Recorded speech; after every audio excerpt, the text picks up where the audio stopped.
No superstitions. Y'all know I just cut that off.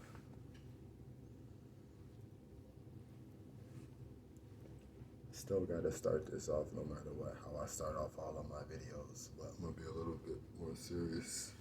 Even though I'm always serious, but I'm gonna pay more attention to listen, God is so good, the universe is so big, the world is so small. We only 4 people away from everybody. I am your host, who almost was a slave to sin. I escaped. Just like a lot of you, it was close. No, it ain't back. The devil is a bitch. The universe proves that over and over.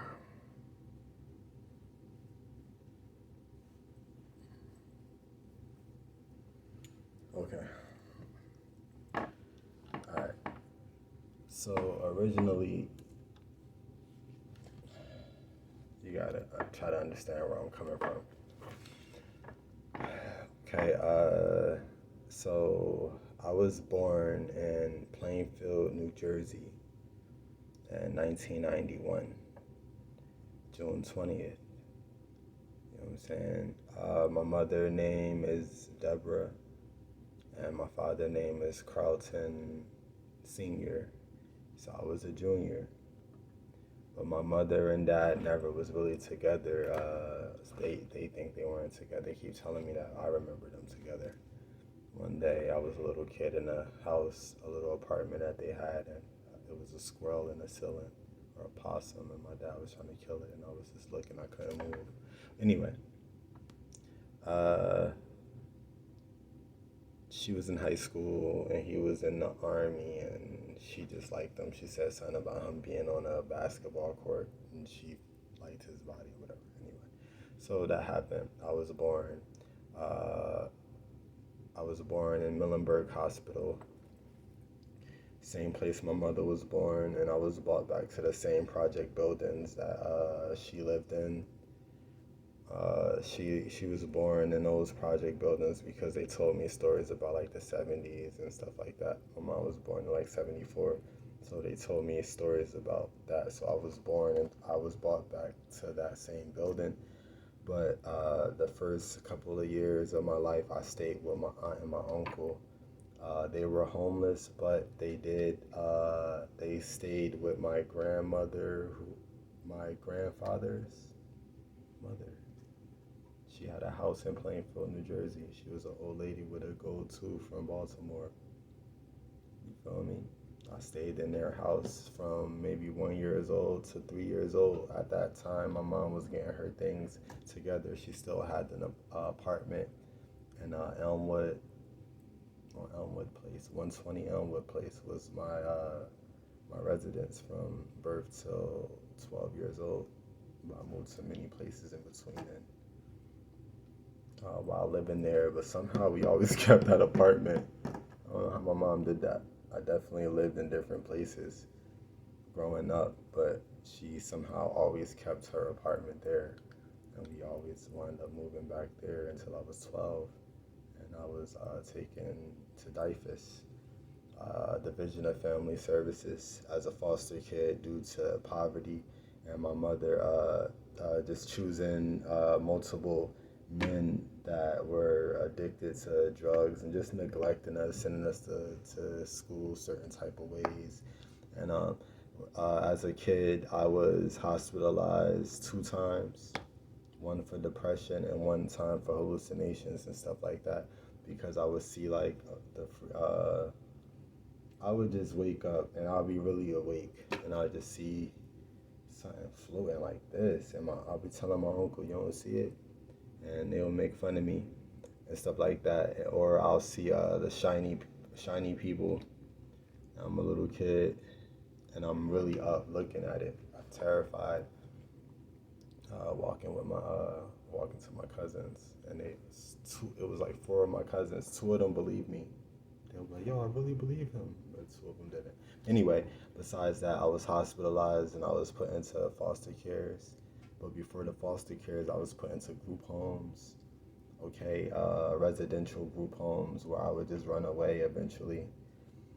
In these residential group homes, I got the whole time God was leading me, having me meet different people and interact with different foster kids, staff, adults, see different things, hear different stories.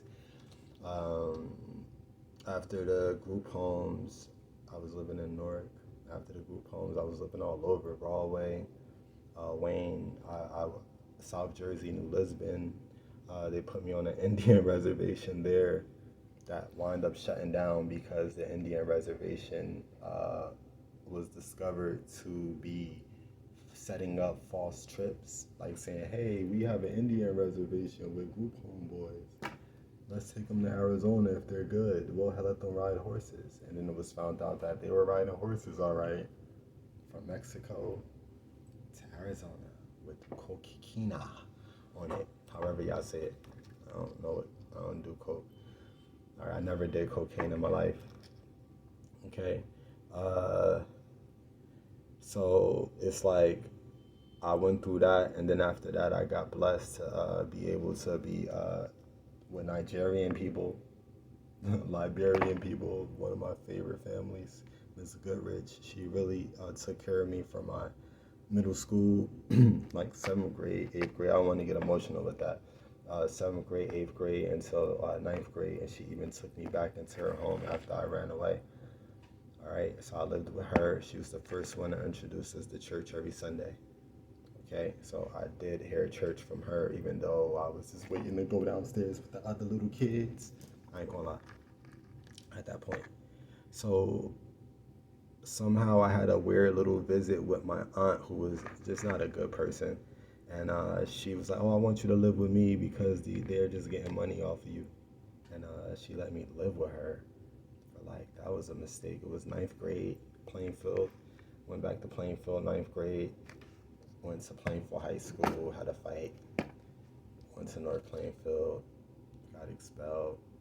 My aunt lost temporary that little custody that she supposedly had, so I wasn't really.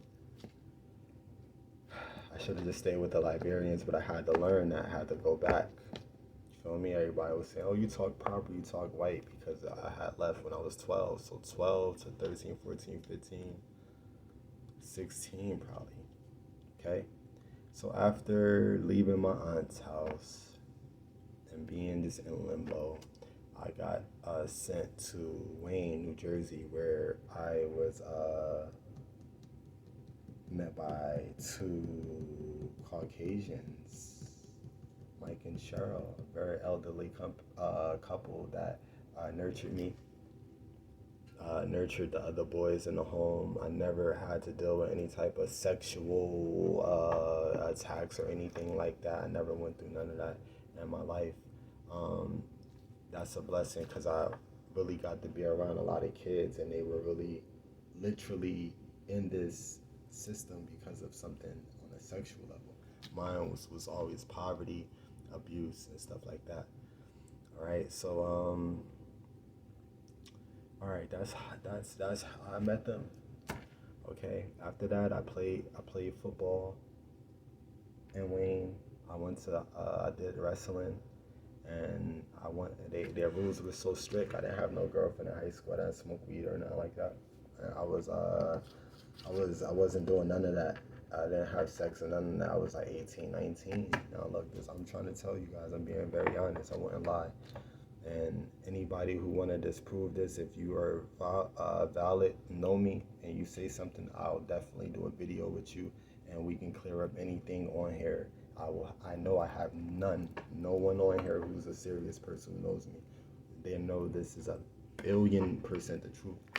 Never had a girl or anything like that at that point. So I just did I had to go home, get picked up, go home, the whole high school. And let me send this off, and then we're going to do part 2. You're welcome.